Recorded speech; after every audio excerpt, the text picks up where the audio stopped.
Bonjour à toutes et à tous, à l'écoute d'RFI, Radio France Internationale, en direct de Paris, il est 17h.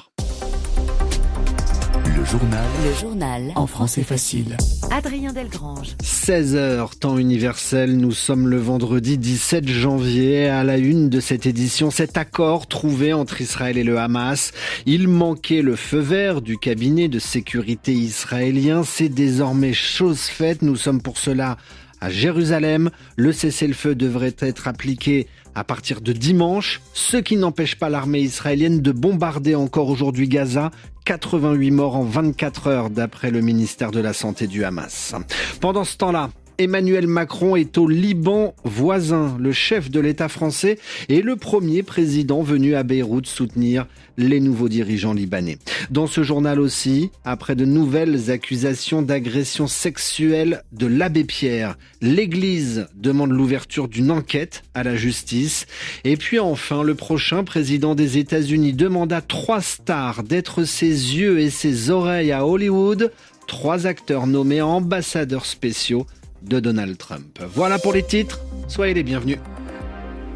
Après plus de 2 jours après l'annonce d'un accord trouvé entre Israël et le Hamas, le cabinet de sécurité israélien a donc donné son feu vert, son accord, son aval pour une nouvelle trêve avec le Hamas. Le cessez-le-feu entrera en vigueur ce dimanche pour mettre un terme à 15 mois de guerre dans la bande de Gaza.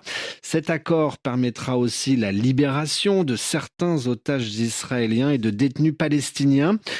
Alors, après cet accord du cabinet de sécurité, c'est maintenant au gouvernement israélien d'approuver le texte. Les précisions de Sami Bourlifa à Jérusalem. Cet accord prévoit durant sa première phase la libération de 33 otages israéliens sur un total de 98 personnes encore captives. La liste des 33 premiers libérables a été publiée aujourd'hui. 2 enfants, 10 femmes, les autres sont des hommes. On ignore tout de leur état de santé et s'ils sont morts ou toujours en vie. Israël doit libérer en contrepartie 1 millier de détenus palestiniens. Les critères de l'État hébreu pour la libération de ces prisonniers ont également été révélés. Les renseignements israéliens mettent leur veto sur la libération de dirigeants palestiniens importants. Ils préconisent de relâcher les détenus âgés et ou souffrant de maladies graves. Et enfin, la libération des Gazaouis emprisonnés après le 7 octobre 2023, mais non impliqués dans l'attaque du Hamas. Les Palestiniens accusent Israël d'avoir arrêté des milliers de civils gazaouis de manière préventive pour en faire une monnaie d'échange en prévision de cet accord.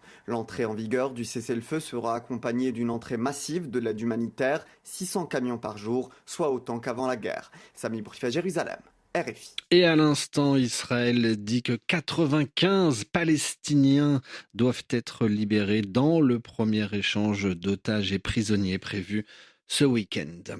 Le président français, je vous le disais, est au Liban. Le chef de l'État est d'abord venu apporter son soutien aux nouveaux dirigeants du pays. Joseph Aoun a été élu président du Liban le 9 janvier dernier. Dans la foulée, Nawaf Salam a été désigné Premier ministre. Et dans ses prises de parole, Emmanuel Macron a d'abord salué les premiers résultats du cessez-le-feu conclu en novembre dernier, cette fois-ci entre le Hezbollah et Israël.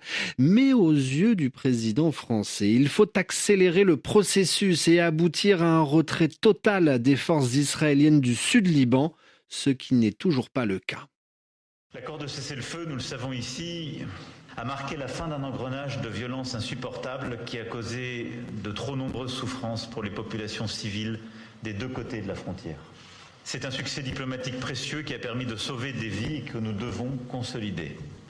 J'ai pu faire le point ce matin avec le commandement français et américain. Des résultats ont été obtenus, un premier retrait israélien opéré à l'ouest, mais ils doivent s'accélérer, se confirmer dans la durée. Et il faut un retrait total des forces israéliennes, un monopole total de l'armée libanaise sur les armes. C'est pourquoi nous soutenons, je le redis ici avec force, la montée en puissance des forces armées libanaises et leur déploiement dans le sud du pays. Les forces armées libanaises constituent un pilier de la souveraineté du Liban et il faut donc continuer à accélérer le recrutement, consolider l'appui international d'équipement, de formation, de soutien financier. La présence des militaires israéliens au sud Liban, sujet qu'Emmanuel Macron doit évoquer avec le secrétaire général de l'ONU, Antonio Guterres, est également en visite à Beyrouth. Et puis enfin, le président français a annoncé que la tenue dans quelques semaines d'une conférence internationale à Paris qui aura pour but la reconstruction du Liban. Le pays sort d'une guerre avec Israël. Cette autre visite marquante du jour, Massoud Pezeshkian est à Moscou, le président iranien reçu par le président russe Vladimir Poutine. Les deux hommes ont signé un accord de partenariat stratégique qui prévoit le développement de leur coopération militaire. Ils ont prévu prochainement la tenue d'exercices militaires. Le journal En français facile. en français facile. Les accusations d'agression sexuelle de l'abbé Pierre s'accumulent. Longtemps figure adorée des Français pour son action envers les plus démunis, l'abbé Pierre est décédé en 2007. Il est aujourd'hui visé par 9 nouvelles accusations de violences sexuelles, ce qui porte à 33 le nombre total de témoignages contre le prêtre. Sylvie Coffy, ce vendredi, l'Église demande d'ouvrir une enquête sur l'abbé Pierre par la voix d'Éric de Moulin-Beaufort, le président de la Conférence des évêques de France. Après les nouvelles révélations d'agressions sexuelles contre l'abbé Pierre, Éric de Moulin-Beaufort, président de la Conférence des évêques de France, sur la radio RMC se montre indigné. L'horreur, l'émotion, et puis c'est de penser à ces personnes victimes qui ont parlé, qui nous racontent des choses vraiment effroyables. Et toutes ces victimes n'ont pas pu parler, n'ont pas pu être entendues. Et ça, c'est une question que nous devons tous collectivement nous poser. Pourquoi est-ce que ces personnes n'ont pas pu parler jusqu'à maintenant ?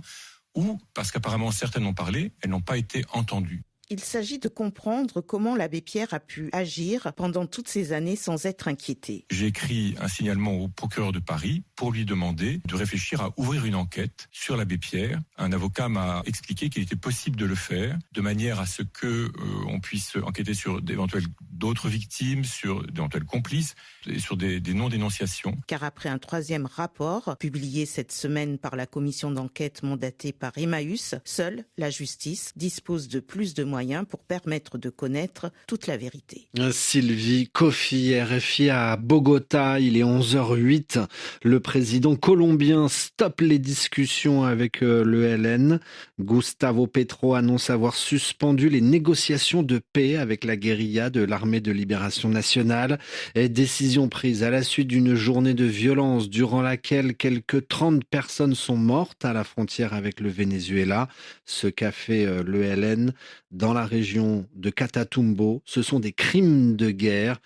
L'ENL ne démontre aucune volonté de faire la paix, vient de déclarer le président colombien. Et puis enfin, à 3 jours maintenant de l'investiture de Donald Trump, ses soutiens s'organisent dans tous les pans de la société, y compris à Hollywood, bastion traditionnellement démocrate. Hier, le président nouvellement élu a symboliquement fait ambassadeur dans l'industrie du divertissement 3 acteurs controversés. Sophie Torlotin. C'est sur son propre réseau social que Donald Trump a annoncé solennellement faire de Jon Voight, Mel Gibson et Sylvester Stallone ses, je cite, ambassadeurs particuliers dans cet endroit majeur mais très agité qu'est Hollywood. Le président élu se réjouit que ces acteurs, qui cumulent à eux 10 nominations aux Oscars et 3 trophées, puissent être ses yeux et ses oreilles pour, écrit-il, retrouver l'âge d'or de l'industrie du divertissement. Ces 3 émissaires spéciaux détonnent dans un milieu progressiste, sensible au politiquement correct. À 86 ans, Jon Voight, le père de la superstar Angelina Jolie, est accusé d'avoir giflé l'acteur Frank Whaley lors d'un tournage il y a 4 ans. Mel Gibson, connu pour ses prises de position ultra-conservatrices, a été accusé à de nombreuses reprises d'antisémitisme, racisme, homophobie et violence conjugale. Enfin, Sylvester Stallone, dont les rôles emblématiques de Rocky et Rambo exaltent des représentations virilistes, a été accusé de viol et agression sexuelle, accusations qu'il a démenties et qui n'ont pas donné lieu à des poursuites judiciaires. Ainsi se referme cette édition à retrouver quand vous voulez avec son texte sur françaisfacile.rfi.fr. L'heure à présent, comme tous les vendredis, de retrouver sur RFI et France 24.